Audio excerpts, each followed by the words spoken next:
En Turquie, les femmes se rebellent. Chaque jour, l'une d'entre elles meurt de la main d'un homme, comme Pinar Gültekin en juillet 2020. Ses parents sont sous le choc. Leur fille a été étranglée, puis incinérée. Ça me hante. Comment a-t-il pu la tuer et la brûler? Des associations de femmes parlent de féminicide institutionnalisé. Beaucoup de gens tolèrent ces meurtres parce qu'ils jugent le style de vie de ces femmes. Des militantes sillonnent le pays pour sensibiliser la population aux droits des femmes. Donnez ça à votre épouse. Non, merci. Elles tentent de mobiliser. Il ne faut plus se taire. On doit résister face à la violence.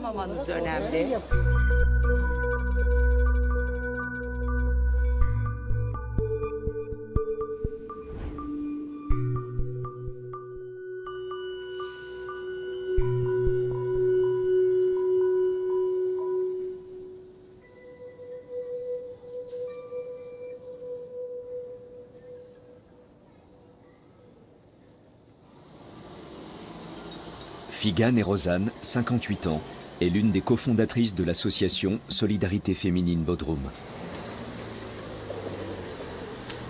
Elle accompagne des victimes de violences domestiques. Aujourd'hui, elle se rend dans une petite pension située dans la vieille ville. L'établissement est dirigé par 3 sœurs qui ont vécu un enfer. Salut les filles. Comment ça va? Bien, merci Madame Figan. Depuis quand vous me donnez du Madame Figan?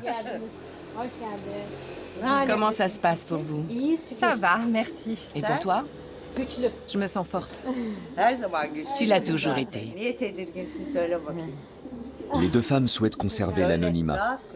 Il y a 4 ans, elles se sont confiées à Figan parce qu'elles craignaient pour leur vie. On n'a pas fermé l'œil pendant plusieurs nuits. On barricadait les portes et les fenêtres.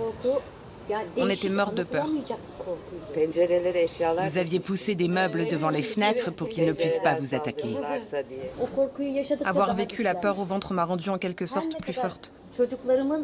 On était battus. Quand il a tenté de mettre le feu à la terrasse devant la chambre des enfants, j'ai dit stop. Je me suis juré de ne pas baisser les bras. Ils nous ont tiré dessus. C'est là que j'ai compris qu'il fallait que je résiste. Tout commence en 2016, lorsque l'aîné des sœurs surprend son beau-frère en train d'abuser sexuellement de sa nièce de 3 ans. La cadette demande alors le divorce et porte plainte contre son mari. Les sœurs voient leur fenêtre brisée. Elles doivent retirer la plainte pour ne pas salir l'honneur de la famille. Malgré les obstacles, on a tenu bon. On ira jusqu'au procès. On croit en nous-mêmes. L'union fait la force, pas vrai? En aucun cas, je ne les laisserai étouffer l'affaire. Vous êtes allés loin. Soyez fiers de vous. Avec l'aide de Figan, elles veulent obtenir du tribunal une injonction d'éloignement pour que le père de l'enfant ne puisse plus approcher la famille. La station balnéaire de Bodrum est le Saint-Tropez de la Turquie. Elle accueille un grand nombre de touristes turcs, mais aussi internationaux. La ville attire également des populations plus conservatrices. Différents modes de vie s'affrontent. Le gouvernement prône un modèle familial traditionnaliste dans lequel la place de la femme est à la maison pour s'occuper du foyer et des enfants. Mais les femmes, en particulier les plus jeunes, ont le sentiment qu'on restreint leur liberté, ce qui met le feu aux poudres. Dans la vieille ville, on mène en majorité un style de vie libéral. 3 féminicides dans les environs ont particulièrement choqué les habitants du quartier et mobilisé de nombreuses femmes. Figan n'a plus vraiment le temps de s'occuper de son jardin. Ça a conduit pratiquement toutes les femmes à se soulever. Elles descendent dans la rue et lancent des débats publics. Les femmes représentent la moitié de la population turque. Ils ne peuvent pas toutes les tuer. Plus une seule femme dans le pays n'accepte encore d'être violée, humiliée ou battue. Cela agace tellement le monde politique, en grande partie masculin, que les hommes se sentent obligés de rétablir leur ordre mondial. La féministe ne transige pas avec ces questions et est l'une des porte-paroles du mouvement. Son engagement lui a valu des ennuis. Quand j'ai reçu des menaces de mort sur les réseaux sociaux, j'ai porté plainte. Au bout d'un an, ils ont retrouvé l'homme. Il a dit que c'était une simple plaisanterie. Et il s'en est sorti comme ça. Elle n'est pas du genre à se laisser intimider. Elle a élevé 2 enfants et vécu seule presque toute sa vie. Depuis plus de 30 ans, elle milite pour une plus grande liberté des femmes, en dépit de la ligne conservatrice du gouvernement. Elle coordonne des actions de protestation et apporte son soutien au service d'aide d'urgence de l'association. En cas d'appel de détresse, elle se met souvent immédiatement en route pour aller porter secours.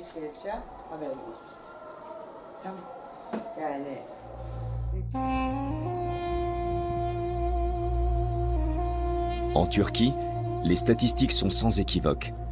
90% des femmes assassinées ne sont plus tuées pour avoir prétendument sali l'honneur de la famille. Elles le sont pour la plupart du temps par jalousie, par un compagnon dont elles veulent se séparer pour mener une vie indépendante. La violence touche les femmes de toutes les classes sociales. Figan était amie avec une éminente architecte qui a été assassinée il y a 9 ans par son ex-petite amie parce qu'elle l'avait quittée. La mort de Hülya Yolkubal a été un coup dur pour Figan.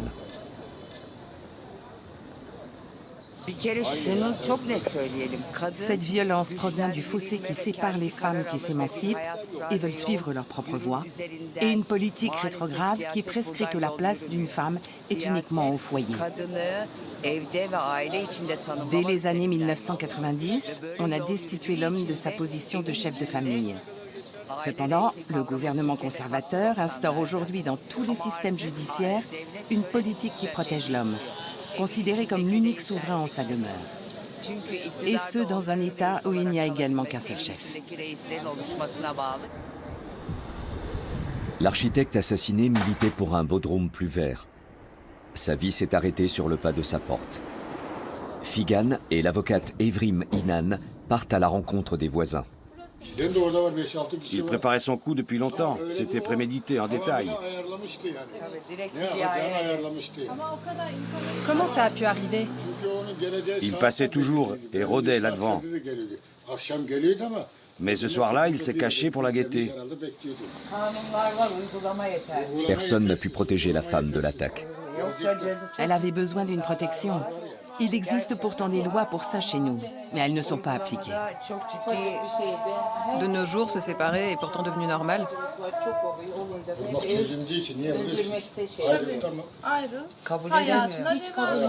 Il faut se séparer et poursuivre sa vie. Aujourd'hui, la vie de tout le monde a été anéantie. Les témoins oculaires de féminicide sont rares. Les voisins de Hülya connaissaient l'accusé. Ils ont déclaré au tribunal qu'il aurait tiré 8 fois sur la femme désarmée par soif de vengeance. Il risque la réclusion criminelle à perpétuité.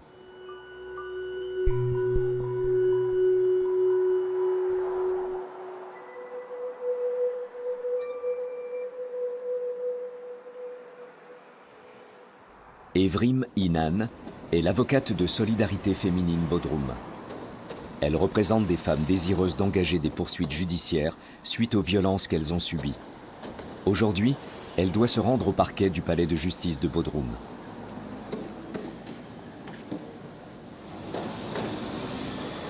L'une de ses clientes est menacée par son ex-mari quotidiennement. Il l'agresse physiquement dans la rue.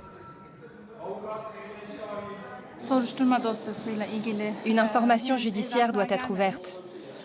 Mais on n'a toujours pas reçu les procès-verbaux de la plainte déposée auprès de la police. Ces retards compliquent la collecte des preuves. Nous présumons qu'il existe des images de vidéosurveillance qui montrent comment ma cliente a été menacée dans la rue. La police doit les mettre en lieu sûr. Si l'enquête tarde à démarrer, les vidéos risquent d'être effacées d'ici à ce qu'on les récupère. Au palais de justice, un buste de Mustafa Kemal Atatürk surmonte une citation du père fondateur de la nation. Est patriote celui qui accomplit son devoir.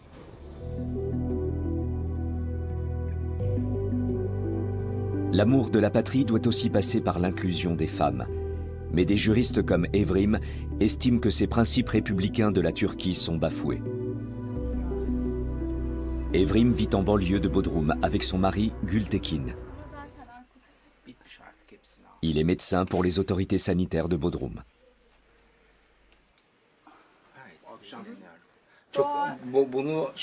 J'aime la nature. Quand j'étais petit, on avait un jardin avec des arbres fruitiers. On avait au moins un arbre de chaque sorte.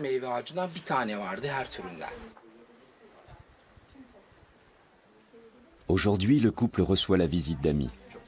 Ces patrons d'une agence de publicité sont venus avec leur fille. Autour de la table, tous considèrent que l'État est défaillant. Je trouve super l'engagement d'Evrim pour les droits des femmes. Au tribunal, on me demande toujours pourquoi a-t-elle été assassinée. Mais quelle justification peut-il y avoir à un meurtre? Il s'agit de savoir comment le type a pu en arriver à la tuer. Qu'est-ce que la femme a fait? Est-ce qu'elle voulait se séparer ou est-ce qu'elle était infidèle? Quand les femmes portent plainte, on convoque leur mari au commissariat pour les faire se rabibocher. Ou quand elles veulent se séparer, le juge dit « Ne détruis pas ton foyer, ma fille, c'est un homme. Il lui arrive parfois d'être violent. C'est de la politique sociale. »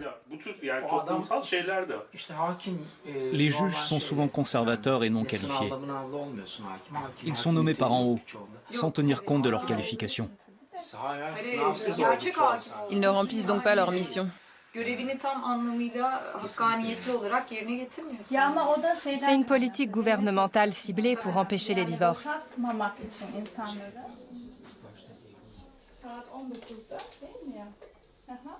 Evrim coordonne le travail de l'association féministe sur les réseaux sociaux.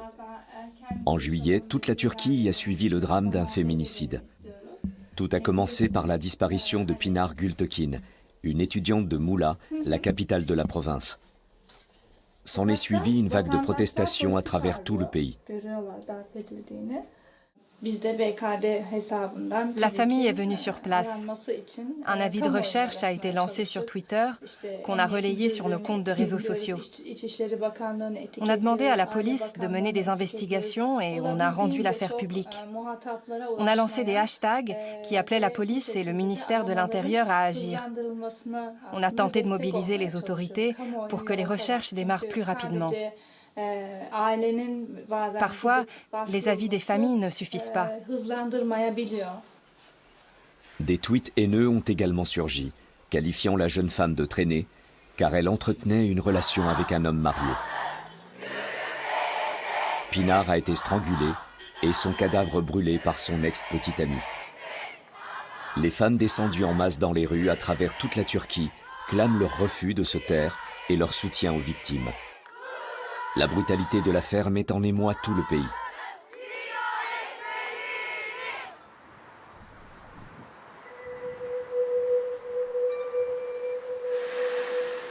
La famille de Pinar vit à Istanbul.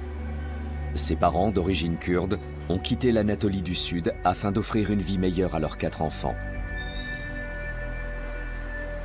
Ils étaient fiers de leur 3e enfant de 27 ans, la seule de la fratrie à avoir fait des études supérieures.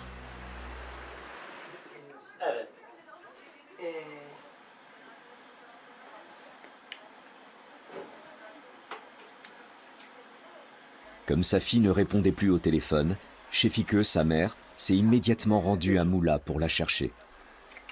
Ses parents ne connaissaient pas son ex-petite ami, un propriétaire de bar marié et issu d'un milieu aisé.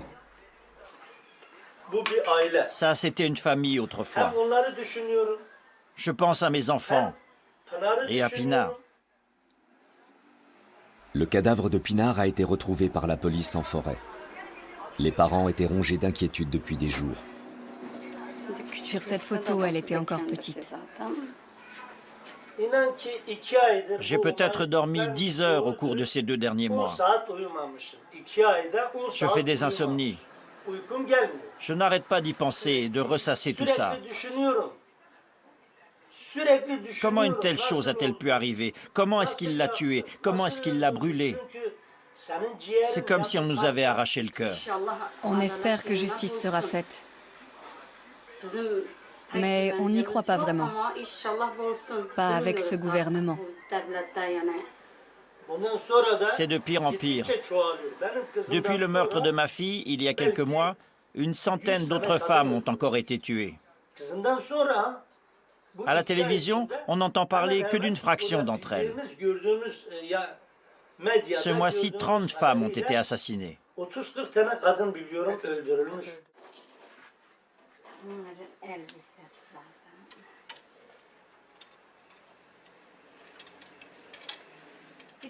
C'était ses vêtements. On en a vendu une partie. Elle aimait beaucoup porter cette robe.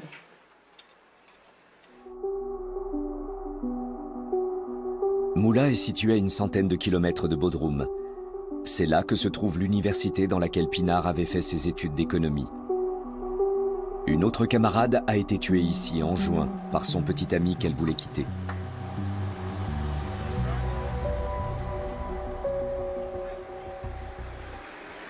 Depuis, les étudiantes manifestent 2 fois par semaine aux abords de l'université.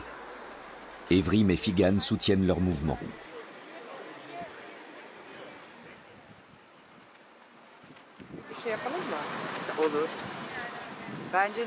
Nouchim porte un joli nom de famille, Yeni Hacham,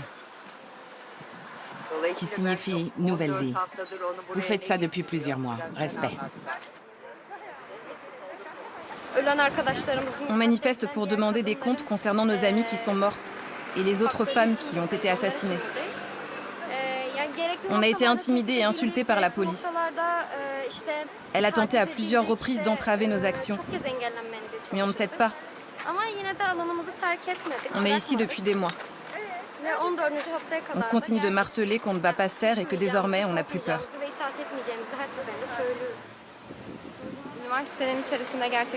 Les étudiantes se plaignent d'être harcelées par des professeurs. Les universités doivent être des lieux plus sûrs. En ce moment, il y a énormément de chantage non signalé, et même de viols. La situation est dramatique dans toute la Turquie. Chaque jour, 2 femmes sont tuées, et il ne s'agit là que des chiffres officiels. Pour les féministes, la faute en revient aussi à la politique gouvernementale. Pourtant, depuis 2014, la Convention du Conseil de l'Europe sur la prévention et la lutte contre la violence à l'égard des femmes et la violence domestique, dite Convention d'Istanbul, est en vigueur dans le pays. En dépit du contexte actuel, le président Erdogan menace d'abolir ces mesures de protection. Dans le stade de football de Bodrum, on élit aujourd'hui les représentants locaux de l'AKP. Le parti au pouvoir est le meilleur élève du pays en matière de parité, avec 40% de femmes parmi ses membres. Ce taux reflète néanmoins peu l'influence que celle-ci y exerce.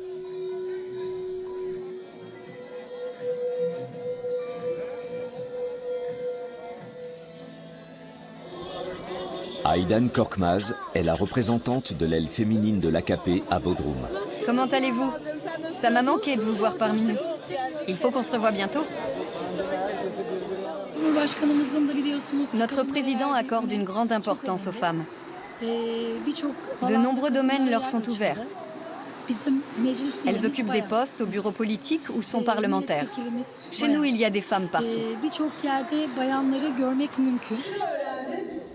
La députée locale de l'AKP chante aussi les louanges de la collaboration au sein du parti. Reste que ceux qui donnent le ton dans le parti, ce sont les hommes. Et aujourd'hui, ils se préoccupent moins des femmes que des postes de direction. Tu n'es pas sur la liste, c'est une élection ici. Bien que l'adhésion des femmes à l'AKP ait été activement promue durant des années, la direction masculine du parti décide entièrement seule en ce qui concerne leurs intérêts.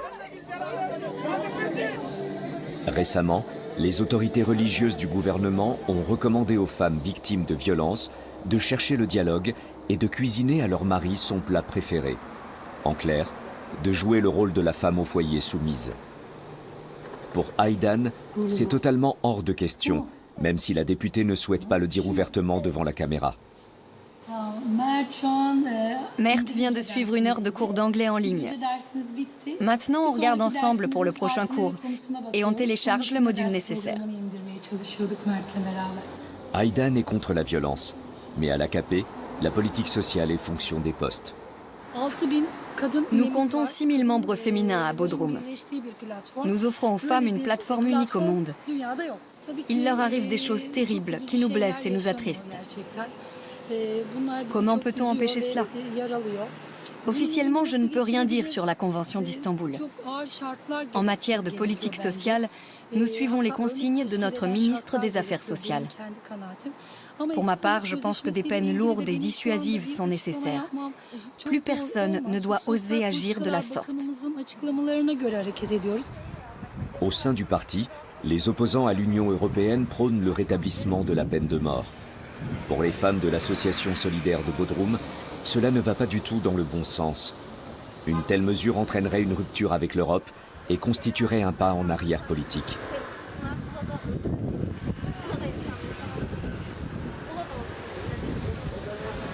Figan et Evrim travaillent à de nouvelles stratégies. L'avocate montre aux étudiantes de Moula des exemples de leurs actions en matière de politique féministe. Celles-ci se doivent avant tout d'être non violentes et créatives.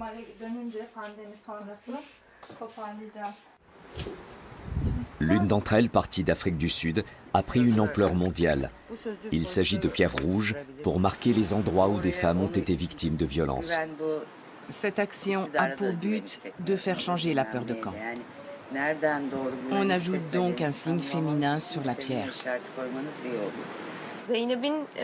J'aimerais rendre hommage à la mémoire de Zeynep.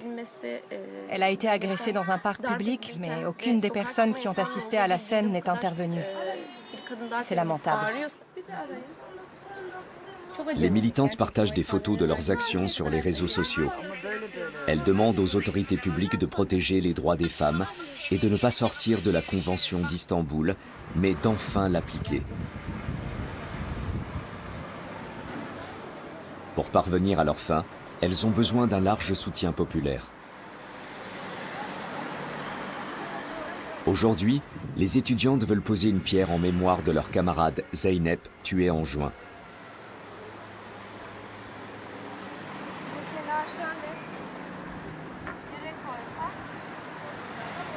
Elles ont écrit « Je ne me sens pas en sécurité ». Evrim prend une photo et la partage sur la page internet de l'association.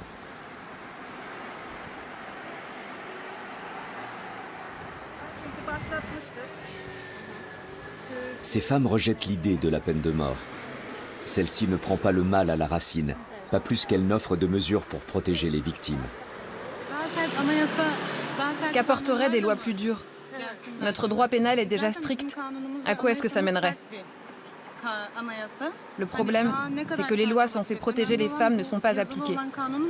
Dans les faits, les criminels sont toujours disculpés pour des raisons insensées. Parce qu'ils se présentent au tribunal avec une cravate et un costume, ou qu'ils étaient alcoolisés au moment des faits.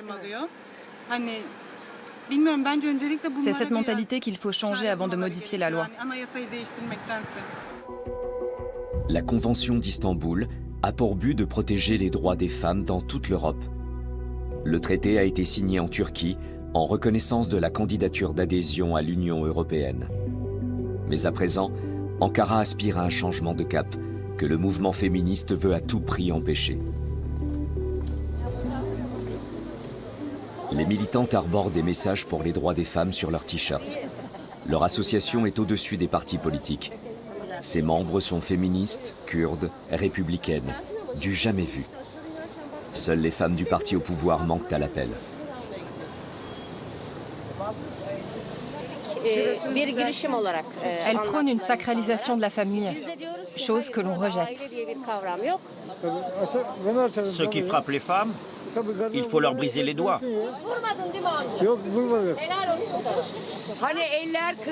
On va laisser cette idée de côté. La violence engendre la violence. Les hommes doivent savoir jusqu'où ils peuvent aller légalement. comme tout le monde. Beaucoup de gens tolèrent les féminicides parce qu'ils jugent le style de vie des femmes. À les écouter, une femme qui sort le soir ou qui travaille dans le secteur du divertissement l'a bien mérité. En gros, on récolte ce que l'on sème. C'est inhumain. Nous voulons que tout le monde comprenne que la Convention d'Istanbul cherche à protéger les gens, quel que soit leur mode de vie.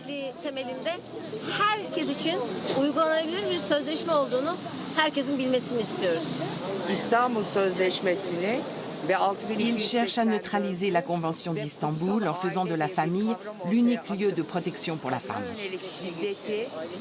Les violences domestiques redeviendraient l'affaire des familles et seraient étouffées. C'est ce que veulent les franges islamistes du gouvernement.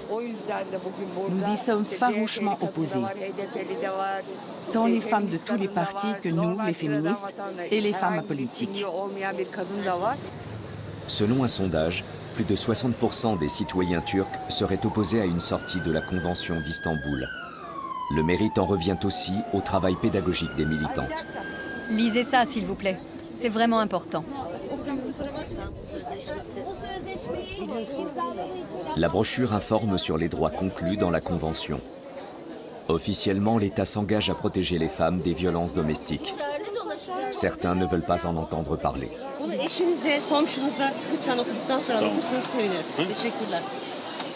J'en fais quoi de ça? Donnez ça à votre épouse. Non, merci. Mais de nombreuses femmes ont besoin de parler. Que va faire l'État? Quand une femme est en danger, il la protège de son mari et punit l'auteur des violences. Le mari l'attaquera à nouveau plus tard. Il n'a pas le droit. Est-ce qu'il finira sa vie en prison? L'État est coupable de manquements répétés. Nous exigeons qu'il prenne ses responsabilités. Sur le marché, les militantes ne cessent de rencontrer des femmes qui cherchent de l'aide. Figan en profite pour les sensibiliser. Les violences domestiques vont rester cachées comme une affaire familiale. Non, on ne se tait pas. Bien. Je tambourine contre les murs et je dis que je vais appeler la police. Les voisins ne réagissent pas. Nous devons renforcer l'aide au voisinage. Je vis seule. J'ai peur. Cet homme vocifère. Je vous donne notre numéro de téléphone.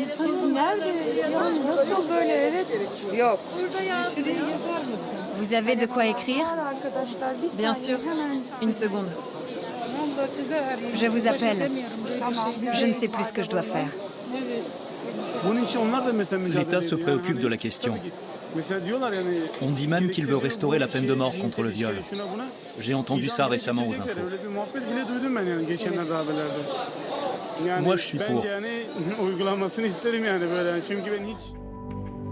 En 2004, l'abolition de la peine de mort était une condition sine qua non à l'ouverture des négociations sur l'adhésion à l'Union européenne. Aujourd'hui, sa restauration est un joker pour la propagande contre l'Europe. Elle est donc très populaire. Aydan, la députée de l'AKP, retrouve de nouveaux membres du parti dans un café du port de Plaisance. Ce sont principalement des femmes d'affaires comme elle qui se rallient à leur cause.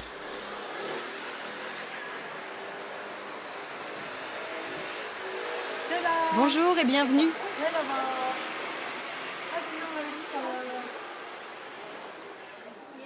Les femmes sont contre l'ingérence de l'Europe dans les questions de politique intérieure de la Turquie. Mais elles sont aussi férocement opposées à la violence. Aujourd'hui, elles se retrouvent entre elles. Aydan estime qu'elles devraient faire valoir davantage leur point de vue au sein du parti. On explore de nouvelles pistes. On se réunit aujourd'hui pour adopter des positions fortes. On se demande comment on pourrait améliorer encore notre travail en tant que femmes au sein du parti. Il faut qu'on se retrouve plus souvent, qu'on développe des stratégies et qu'on fasse grossir nos rangs afin de renforcer notre position. Il y a aussi une violence psychologique à la base de tout ça. Les femmes encaissent toujours tout sans rien dire. Elles n'arrivent pas à se défendre. Il faut qu'elles renforcent leur confiance en elles. L'éducation est la clé pour élever des générations plus fortes. Je suis convaincue que quand une mère est instruite et a plus d'assurance, elle élève aussi ses enfants en ce sens. Face à la situation actuelle, des mesures s'imposent.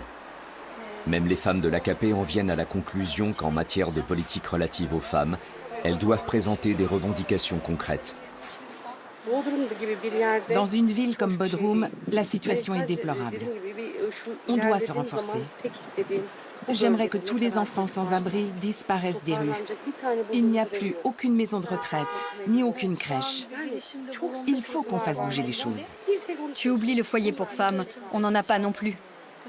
Non, pas un seul. Il nous en faut un.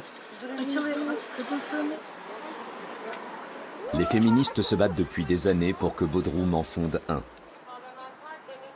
Aujourd'hui, elles se réunissent en visioconférence pour préparer des actions de protestation. Au printemps, plus de 300 organisations féministes ont créé une plateforme pour empêcher que le pays se retire de la Convention d'Istanbul. L'union fait la force. Plus d'1 millier de femmes ont écrit au bureau du président.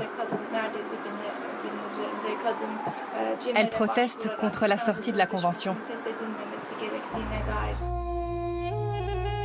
Le traité stipule que les grandes villes comme Bodrum ont pour obligation d'avoir au moins un foyer pour femmes.